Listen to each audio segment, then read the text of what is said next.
ஜனநாயக கட்சியின் கம்பஹா மாவட்டத்துக்கான தேர்தல் பிரசார செயற்பாடுகள் அந்த கட்சியின் தலைவர் சரத் பொன்சேகா தலைமையில் இன்று கலனி ரஜமஹா விகாரையில் ஆரம்பிக்கப்பட்டது.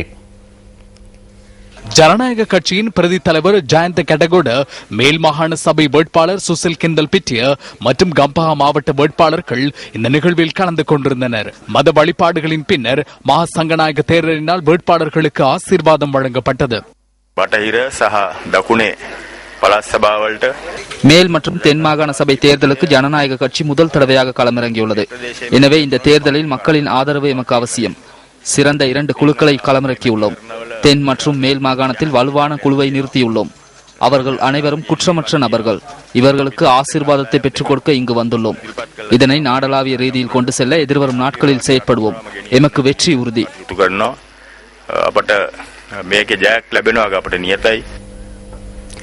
தேர்தல் நடவடிக்கைகளை மத அனுஷ்டானங்களுடன் ஆரம்பித்த ஹிருணிகா பிரேமச்சந்திர நேற்று உணர்வு பூர்வமான கருத்தை தெரிவித்தார்.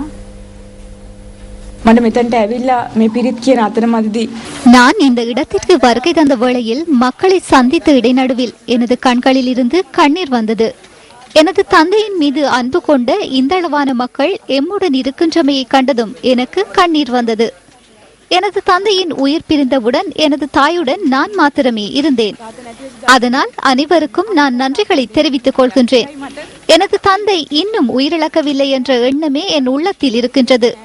இந்த மக்கள் என்னுடன் இருக்கின்றனர் என்றே நான் நினைக்கின்றேன். இந்தளவு வலுவான மக்கள் எம்முடன் இருக்கின்றனர். அவர் இன்றும் என்னுடன் இருக்கின்றார்.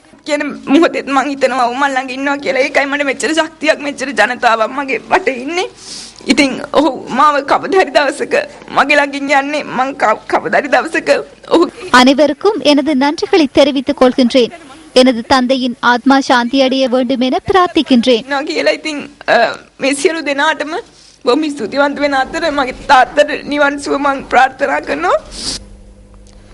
தேர்தல் வேட்பாளர்கள் தொடர்பில் அமைச்சர் ஜனக பண்டார தென்னகோன் இன்று கலேவிலப்போல் இடம்பெற்ற நிகழ்வொன்றின் போது கருத்து வெளியிட்டார்.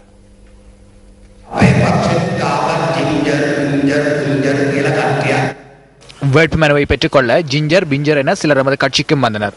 அதற்கு நாங்கள் எதிர்ப்பை வெளியிட்டோம். கட்சிக்காக பாடுபட்டவர்களுக்கு சந்தர்ப்பம் வழங்க வேண்டும் என்பதாலேயே நாங்கள் எதிர்ப்பை வெளியிட்டோம். தொலைக்காட்சியில் நாடகம் நடித்ததற்காக அரசியலில் ஈடுபட சந்தர்ப்பம் அளிக்க முடியாது. நாங்கள் சிறந்த பெண்களை தெரிவு செய்துள்ளோம். ஐக்கிய தேசிய கட்சி மாத்திரையில் ஒரு நடிகையை தெரிவு செய்துள்ளது. அவரின் பெயர் கருவாத்தடி ஹேமாமாலி என கூறுகின்றார். நான் கருவாத்தடி படையில் இருந்ததாகவும் அவர் கூறுகின்றார். தேர்தலின் பின்னர் கருவாத்தடியில் தான் மக்களை கவனிப்பதாகவும் அவர் கூறுகின்றார். இவ்வாறானவர்களையே ஐக்கிய தேசிய கட்சி தெரிவு செய்துள்ளது.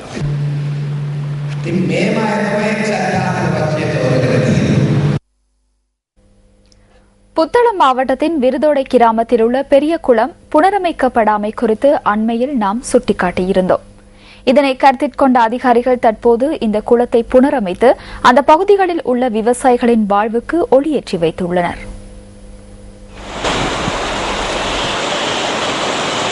புத்தளம் மாவட்டத்தின் கல்பெட்டி பிரதேச சபைக்குட்பட்ட விருதோடை கிராமத்தில் உள்ள பெரிய குளம் கவனிப்பாரற்று காணப்பட்டது. செடி கொடிகள் வளர்ந்து சுத்திகரிக்கப்படாமல் இந்த குளம் இருந்தமையினால் அப்பகுதியில் உள்ள விவசாயிகள் பெரும் சிரமங்களை எதிர்நோக்கி வந்தனர். விவசாய நிலங்களுக்கன்றி வேறு பகுதிகளுக்கு குளத்திலிருந்து நீர் வெளியேறியமையினால் தமது பயிற்சிகையை மேற்கொள்ள முடியாது கஷ்டப்பட்டதாகவும் விவசாயிகள் குறிப்பிட்டிருந்தனர். இந்த பகுதி விவசாயிகளின் கோரிக்கைகளுக்கு செவிசாய்த்த அதிகாரிகள் பெரிய குளத்தை தற்போது புனரமைத்து விவசாயிகளின் வேளாண்மைக்கு வழிவகுத்துள்ளனர்.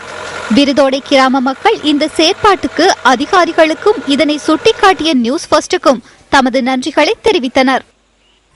சிறிது காலத்துக்கு முன்பு சக்தி டிவி ஊடாக சுட்டிக்காட்டியமைக்கு அமைய இது புனரமைக்கப்பட்டது.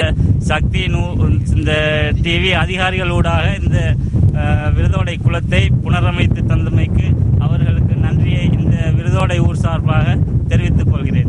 நாட்டின் பெரும்பாலான பகுதிகளில் நீர் தட்டுப்பாடு நிலவும் வேளையில் கோரிக்கைகளை கவனத்தில் கொண்டு பெரிய குளத்தை புனரமைத்தவை பாராட்டத்தக்க விடயமே.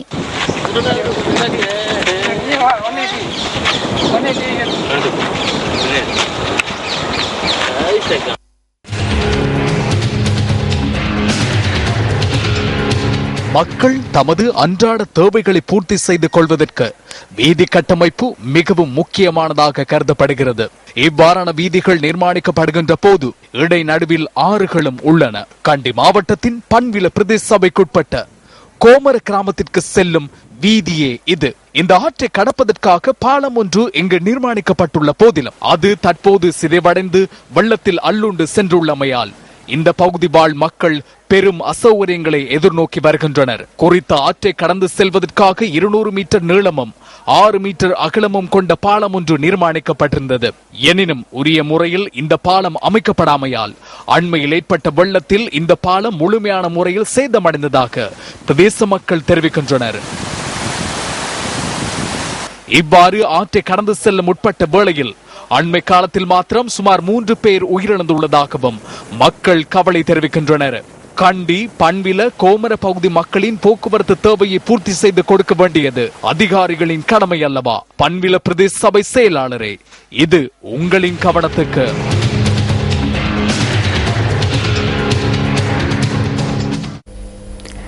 யாழ் வரணி மகா வித்தியாலயத்தின் வைர விழா நிகழ்வு இன்று காலை கல்லூரி வளாகத்தில் இடம்பெற்றது. வடமாகாண முதலமைச்சர் CV விக்னேஸ்வரன் தலைமையில் இந்த நிகழ்வு நடைபெற்றது. இன்று காலை 9 மணிக்கு ஆரம்பமான நிகழ்வுகளில் கலந்து கொள்வதற்காக வருகை தந்த சிறப்பு அதிதிகள் மாலை அணிவிக்கப்பட்டு விழா அரங்குக்கு அழைத்து வரப்பட்டனர்.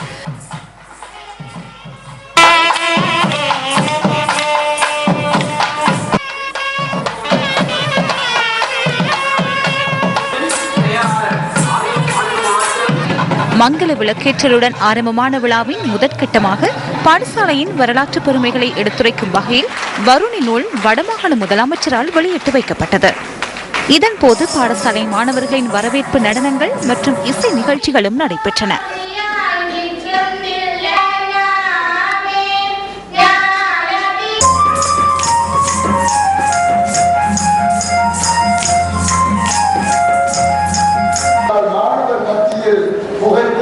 மதுபானம் அருந்துதல், போதைப் பொருள் பாதித்தல், பெண்களை வருத்தும் சேஷ்டைகளில் ஈடுபடுதல், கோஷ்டிகளில் சென்று சண்டைகளில் ஈடுபடல், விருந்துபசாரங்களில் பெண்களில் ஏற்பட்ட பழக்கங்களுக்கு அடிமையாக்கல் போன்றவை உள்ளடக்கப்பட்டு எமது பாரம்பரியம் விரைந்து போவதை பார்க்கக்கூடியதாக இருக்கின்றது. சில தடவைகளில் அவை அடிக்கடி சண்டைகளிலும் முடிவெடுக்கின்றன. வசதியாக பணம் வந்து கொண்டிருப்பதனால் காசினால் எதிர்த்தால் சாதிக்க முடியாது என்ற மனோநிலை இளைஞர் யுவதிகளிடையே பரவி வருவதையும் பார்க்கக்கூடியதாக உள்ளது. விபத்துக்கள் நடந்தால் போலீசார் கையில் பெரும்பகுதி பணத்தை திருத்தி தப்பிக்க பார்க்கின்றார்கள் என்பவர்கள். பாரம்பரியமாக வயது முதிர்ந்தோர்களுக்கு மரியாதை செலுத்தும் எம் பண்பும் எம் இளைஞர்களிடம் இருந்து விடைபெற்று செல்வதாகவே உணர்கின்றேன். இந்த நிகழ்வில் நெல்லை ஆதீன முதல்வர், வடமாகாண கல்வி அமைச்சின் செயலாளர் எஸ் சத்தியசீலன், வடமாகாண கல்வி பணிப்பாளர், உயர் அதிகாரிகள், பொதுமக்கள் மற்றும் பாடசாலை மாணவர்கள் என பலரும் கலந்து கொண்டிருந்தனர். கொத்மலை ரம்பட வெவண்டன் தோட்டத்தில் உள்ள காட்டுப்பகுதி முற்றாக தீக்கிரையாகியுள்ளது. இந்த சம்பவம் நேற்றிரவு இடம்பெற்றதாக எமது பிராந்திய செய்தியாளர் தெரிவித்தார்.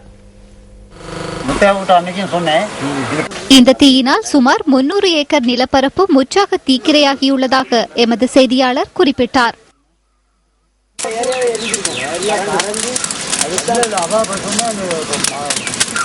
அண்மை காலமாக குறித்த பகுதியை அண்மித்துள்ள காட்டுப்பகுதிகள் தொடர்ந்தும் தீக்கிரையாகி வருகின்றமை தமக்கு சந்தேகத்தை தோற்றுவித்துள்ளதாக பிரதேச மக்கள் தெரிவிக்கின்றனர்.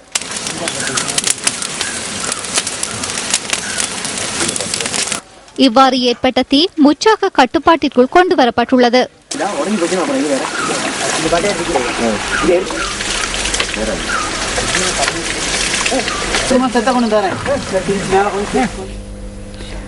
கடந்த ஒரு வார கால பகுதியில் மாத்திரம் 102 பேர் யாழ்ப்பாணம் போலீஸ் பிரிவில் கைது செய்யப்பட்டுள்ளதாக யாழ் பிராந்தியத்துக்கு பொறுப்பான சிரேஷ்ட போலீஸ் அத்தியட்சகர் WP விமலசேன தெரிவிக்கின்றார்.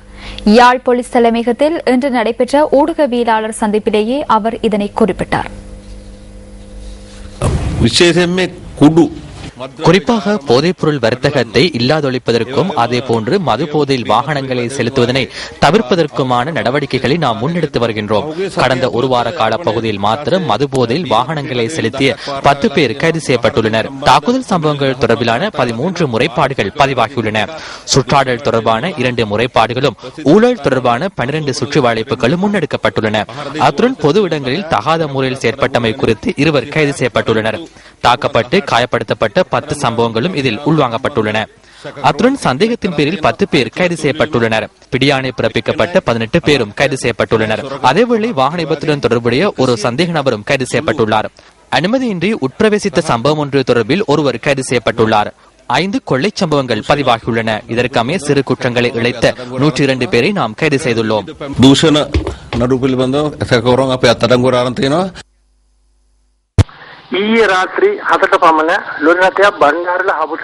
நேற்றிரவு 7 மணி அளவில் பண்டாரவளை அப்புத்தலை வீதியின் கொளத்தன புகையிரத கடவைக்கு அருகில் லொரி ஒன்று இயந்திர கோளாறினால் விபத்துக்குள்ளானது. இந்த சந்தர்ப்பத்தில் கொழும்பிலிருந்து வந்த இரவு நேர ரயில் அந்த பகுதியை கடந்து சென்றது. நேரவிருந்த பாரிய விபத்திலிருந்து லொரி பாதுகாக்கப்பட்டது.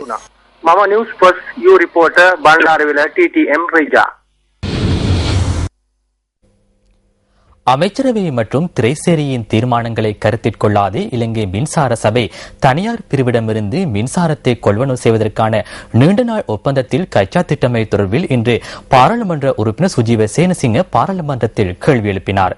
மின்வலு மற்றும் எரிசக்தி அமைச்சர் பவித்ரா வன்னியாரச்சி இதற்கு பதிலளித்தார். அமைச்சரவையும் திரைசேரியும் வழங்கிய ஆலோசனை மற்றும் தீர்மானங்களை மீறி இலங்கை மின்சார சபை உடன்பாடுகளுக்கு செல்லவில்லை. தனிப்பட்ட முறையில் கள்ளுகடை முதலாளிகளிடமிருந்து தற்போது மின்சாரத்தை பெற்றுக் கொள்கிறார்கள் அல்லவா? ஊழல்கள் இடம்பெறவில்லை என்றும் கூறுகிறார்கள். அதற்காக ஒரு அலகிற்கு எத்தனை ரூபாய் செலுத்துகிறார்கள்? 22 ரூபாயில் இருந்து 35 ரூபாய் வரை செலுத்துவதாக நமக்கு அறிய கிடைத்தது.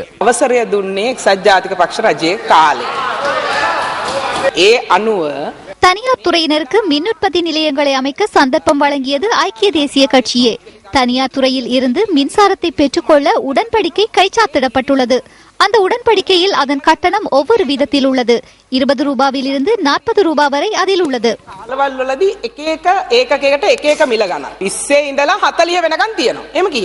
யார் கையொப்பமிட்டது தொடர்பில் பின்னர் பார்த்துக் கொள்ளலாம்.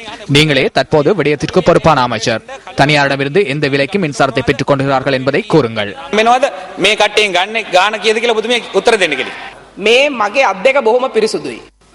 எனது 2 கைகளும் மிகவும் சுத்தமானது. அதனை நீங்கள் அறிந்து கொள்ள வேண்டும். அவர்களிடமிருந்து நான் பணம் பெற்றுக் கொள்வதாக நீங்கள் கூறிய கருத்தை வாபஸ் பெற்றுக் கொள்ளுங்கள். அது எனக்கு எதிரான அடிப்படையற்ற குற்றச்சாட்டு. இதனை ஹன்சாட்டிலிருந்து நீக்கிக் கொள்ளுமாறு பிரதி சபாநாயகரிடம் கேட்டுக் கொள்கின்றேன்.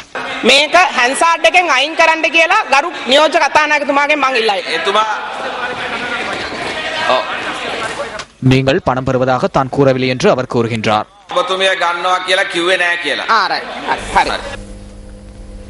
இனி விளையாட்டுச் செய்தி. டெஸ்ட் கிரிக்கெட் வரலாற்றில் 24 வருடங்கள் பழமை வாய்ந்த சாதனையொன்றை இலங்கையின் குமார் சங்கக்கார இன்றைய தினம் சமப்படுத்தினார். முதல் இன்னிங்ஸில் முச்சதம் அடித்து 2ஆம் இன்னிங்ஸில் சதம் பெற்ற வீரர் எனும் சாதனையே அது. சிட்டகோங்கில் நடைபெறும் இலங்கைக்கு எதிரான 2வது இறுதியான டெஸ்ட் கிரிக்கெட் போட்டியில் பங்களாதேஷின் வெற்றி இலக்கு 467 ஓட்டங்களாக நிர்ணயிக்கப்பட்டுள்ளது. போட்டியில் முதல் இன்னிங்ஸில் இலங்கை பெற்ற 587 ஓட்டங்களுக்கு பதிலளித்தாடிய பங்களாதேஷ் 426 ஓட்டங்களை பெற்றுக் கொண்டது. 161 ஓட்டங்கள் முன்னிலையுடன் 2ஆம் இன்னிங்ஸை ஆரம்பித்த இலங்கை ஆரம்பத்தில் விரைவாக விக்கெட்டுகளை இழந்தது. அபாரமாக துடுப்படுத்தாடிய குமார் சங்கக்கார மற்றும் தினேஷ் சந்திமால் ஜோடி 4ஆம் விக்கெட்டில் 145 ஓட்டங்களை பகிர்ந்து அணியை வலுப்படுத்தியது. குமார் சங்கக்கார தனது 35வது டெஸ்ட் சதத்தை பூர்த்தி செய்தார். இதன் மூலம் டெஸ்ட் போட்டி ஒன்றில் முதல் இன்னிங்ஸில் முச்சதம் அடித்து 2ஆம் இன்னிங்ஸில் சதமடித்த 2வது வீரராக குமார் சங்கக்கார வரலாற்றில் இணைந்தார். இதற்கு முன்னர் இங்கிலாந்தின் கிராம் கூச் இந்தியாவுக்கு எதிராக 1990ஆம் ஆண்டு லண்டன் லார்ட்ஸ் மைதானத்தில் நடைபெற்ற டெஸ்ட் போட்டி ஒன்றில் முதல் இன்னிங்ஸில் 333 ஓட்டங்களை பெற்றதுடன் 2ஆம் இன்னிங்ஸில் 123 ஓட்டங்களை பெற்று சாதனை படைத்திருந்தார். அத்துடன் டெஸ்ட் கிரிக்கெட் போட்டி ஒன்றில் அதிக ஓட்டங்களை குவித்த வீரர்களின் பட்டியலில் குமார் சங்கக்காரவுக்கு 3ஆம் இடம் கிடைத்துள்ளது. இந்த பட்டியலில் கிராம் கூச் 456 ஓட்டங்களுடன் முதலிடத்திலும் ஆஸ்திரேலியாவின் மார்க் டெய்லர் 426 ஓட்டங்களுடன் 2ஆம் இடத்திலும் உள்ளனர். குமார் சங்கக்கார 105 ஓட்டங்களுடன் ஆட்டமிழக்க தினேஷ் சந்திமால் தனது 3வது டெஸ்ட் சதத்தை எட்டினார். தினேஷ் சந்திமால் 100 ஓட்டங்களையும் அணித்தலைவர் ஆஞ்சலோ மேத்யூஸ் 43 ஓட்டங்களையும் ஆட்டமிழக்காமல் பெற்றனர். இலங்கை அணி 4 விக்கெட் இழப்புக்கு 305 ஓட்டங்களை பெற்று 2ஆம் இன்னிங்ஸை நிறுத்திக் கொண்டது. இதன்படி பங்களாதேஷின் வெற்றி இலக்கு 467 ஓட்டங்களாக நிர்ணயிக்கப்பட்டதுடன் இந்த இலக்கை நோக்கி பதிலளித்தாடும் பங்களாதேஷ் விக்கெட் இழப்பின்றி 12 ஓட்டங்களை இன்றைய 4ஆம் நாள் ஆட்ட நேர முடிவில் பெற்றிருந்தது. நியூஸ் ஃபர்ஸ்டின் டுநைட் செய்தியை 10:45க்கு எதிர்பாருங்கள். வணக்கம்.